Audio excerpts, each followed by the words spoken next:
Hi, I'm Paul Battaglia, and this is section 2.6.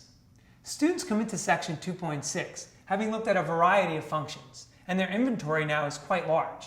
But it's time to look at two more types, inverse functions and specifically inverse trigonometric functions.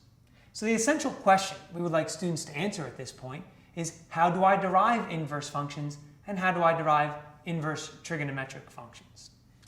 I think a great way to start off here is with a graphical exploration.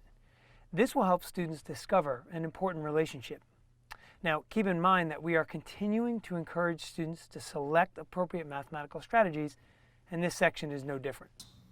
What might be best is, after maybe an exploration, we remind the students, what is an inverse function? How does it look? Remember that an original function has points x, y, and an inverse function has points y, x. So then we move into Theorem 2.17. And in this theorem, we talk about the rule necessary for deriving an inverse function, which can be very abstract, and the notation can be a little bit tricky. Often in these times, what I'll do is I'll give my students a different notation. For instance, I might say the derivative of a function at point A times the derivative of the inverse function at point B is always equal to 1. And that really goes hand in hand with what they see in Theorem 2.17. But it does create a common mistake sometimes, so I have to be careful. And that mistake is for students who start to conjure up images of an algebraic rule that seems eerily familiar, but not the same. And that is that the slopes of two lines that are perpendicular are negative reciprocals. So caution your students, not the same thing. Where do we go from here? Well, we go to Theorem 2.18, which lays out the derivatives of all 6 inverse trig functions.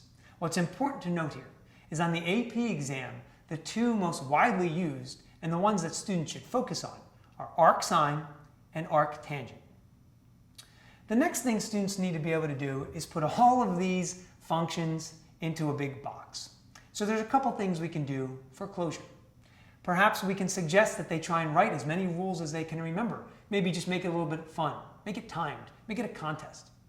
And along those same lines, there's a game I like to play with my students after I've covered many of these rules of differentiation. It's called Duringo.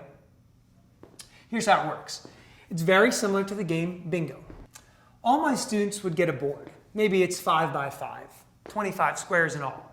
And all of the squares are filled with answers, derivatives of original functions.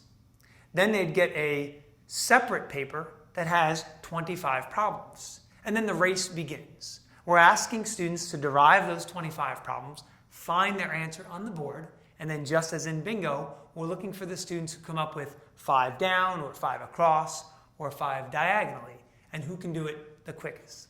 Now, naturally, some students are going to lag behind a little bit, and this is not for anything more than for them to have a little bit of fun, and for me to assess which students know the product rule, the quotient rule, the chain rule, all of these inventories of functions we've been talking about. Who can derive what? What's giving students problems?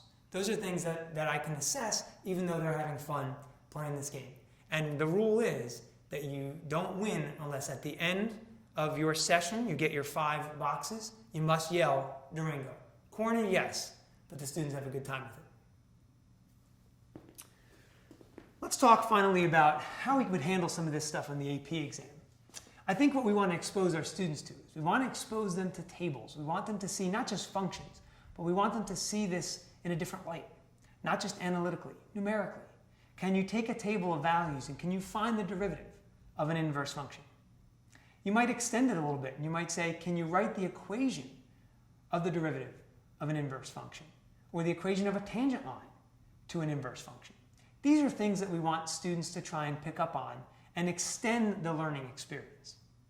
I hope these tips have been helpful. I'm sure you'll find much success in section 2.6.